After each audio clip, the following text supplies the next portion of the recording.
Hey guys, welcome to another episode of VTEC Academy. You're about to get schooled.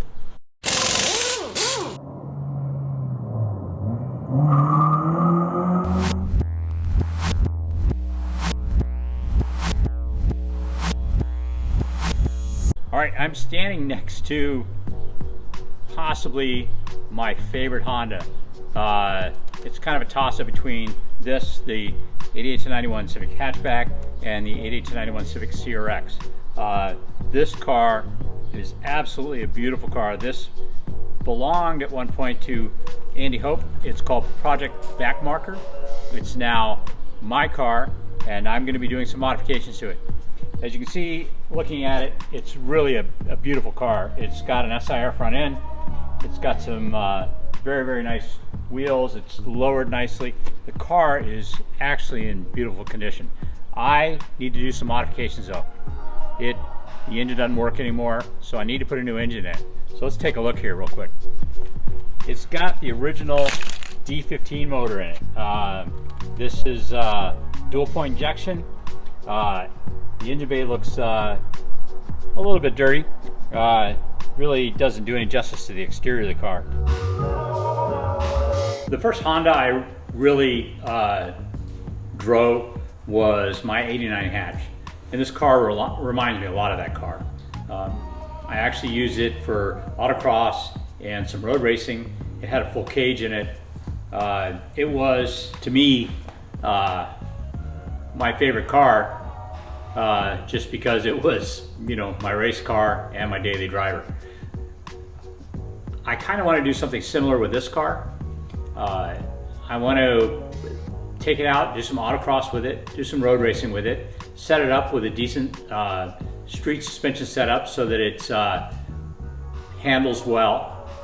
But I'm still kind of trying to decide what engine I want in it. I think ideally I want a B18C. I like that engine because you can rev it nice and high. If I put some rods and pistons in it, I should be able to get 9,000 RPM, and that has an appeal to me. I should be able to find a 92, 93 cable operated transmission that I can rebuild and make fresh, and I think that will be a really fun car. I also want to have AC on the car. I do live in Arizona. I would like to actually drive the car on occasion in the summertime, so AC is going to be necessary as well. Of course, I could put any engine in it. I've got a CRX, same chassis, with a J series. I've had one of these with a K24 with a supercharger. I've had one with a K20. I've had one with a B60 supercharger. But I want to try to keep the body kind of stock looking, and so I don't want to overpower the tires. As it sits right now, it has 205 tires on a nice rim. I think what I would like to do is probably around a 225, and that's going to probably limit me to around 250, well, probably under 300 horsepower. So I think if I make a nice 250 horsepower B18C, that'll probably be about perfect for 225 tires.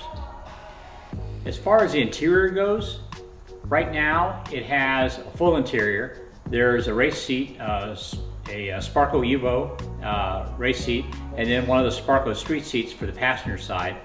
And in the back it has the normal seats. I, of course, would like to run a race seat in it if I'm going to be tracking it, so that means I need a roll bar in order to properly attach a five-point harness.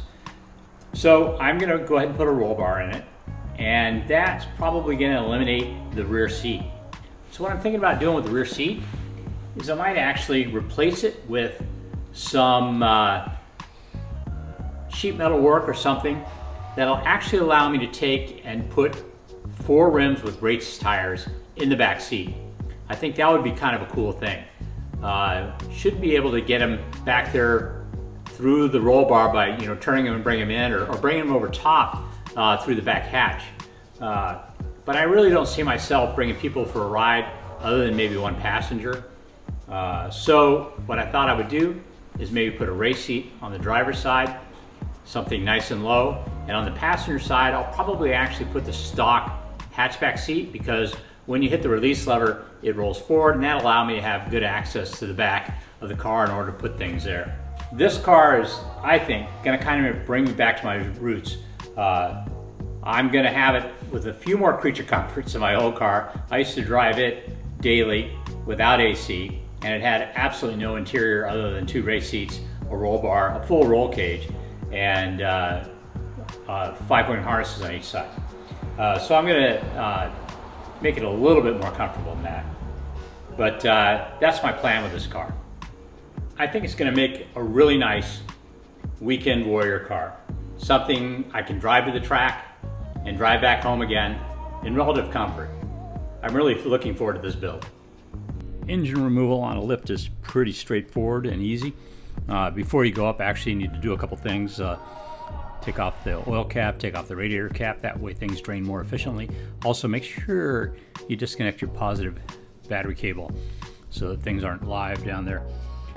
Anyway, up in the air, then you can remove kind of all the under trays.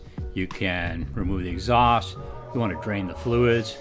Of course, you want to get the axles out of there as well, and disconnect the shift linkage, which brings us up to an interesting point, a thing called the bitch pin. The bitch pin is the little roll pin that actually holds the shift linkage to the transmission. One thing I found that works really well with these cars is the 12mm bolt that you find on the AC compressor. If you take that out, it actually makes a really good roll pin punch, and you can knock the bitch pin out easy as pie.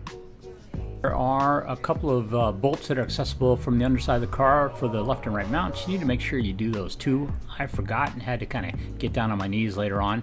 Unfortunately, the rest of the video is missing on this. We didn't actually get to see the money shot of us pulling the motor out, but rest assured it was every bit as gripping and as exciting as the stuff before it was. Well guys, that concludes part 1 of our Project Backmarker. I've got a table full of parts, and now we're going to turn our attention to the engine bay and try to change that color from red to black. The wiring in this car is horrific. I guess that's going to be another major part of part 2 as well.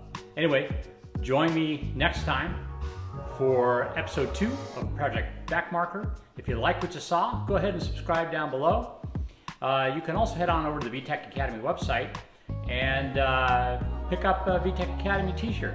That helps support us so we can bring you more videos. Thanks very much for joining us, and we'll see you next time.